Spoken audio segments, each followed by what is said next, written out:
Kwa kipindi cha hivi karibuni tamthilia ya Dunia imekuwa ikiruka kwenye application maalum ambayo imekuwa ikirusha tamthilia hiyo, na mtumiaji ama yote ambaye angependa kwenda kuiona tamthilia hiyo basi alilazimika kutoa kiasi cha shilingi 3,000 ili aweze kuiona, na hiyo 3,000 ni kama support kwa wale watu ambao wanaigiza, lakini pia kama sehemu ya kunyanyua uchumi na fund kwa ajili ya Asma Films pamoja na watu wake wote, washirika wake wote. Lakini kwa siku za hivi karibuni watu wengi wameonyesha kutokufurahishwa na kitu hicho, kiasi kwamba akaona no, tunatamani bwana muirudishe huku YouTube tuendelee kuiona, jambo ambalo ni sawa lakini pia sio sawa kwa upande mwingine, kwa sababu kama utashindwa kusupport pia hata vya nyumbani, basi utawafanya wale waigizaji pamoja na wanaoshiriki moja kwa moja katika kuitengeneza ile filamu waweze kupitia kipindi kigumu sana. Lakini kama utaamua kushiriki moja kwa moja na kuweka nguvu yako pale, basi utaifanya sehemu ya tamthilia hiyo pia iweze kwenda vizuri. Sasa Asma Films lakini wao wameamua sasa kuwaelewa tu Tanzania na hali zao jinsi zilivyo. Kwa hiyo wameamua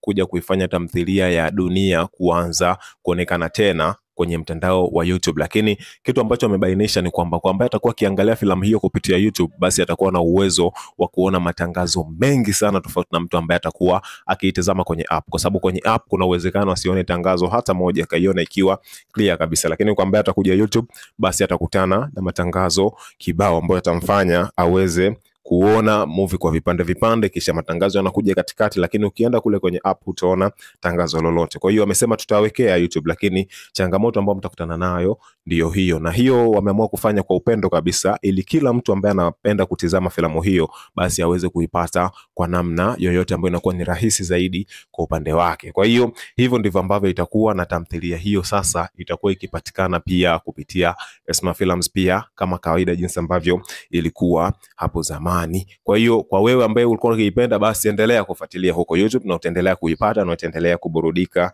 kama ambavyo ilikuwa hapo awali.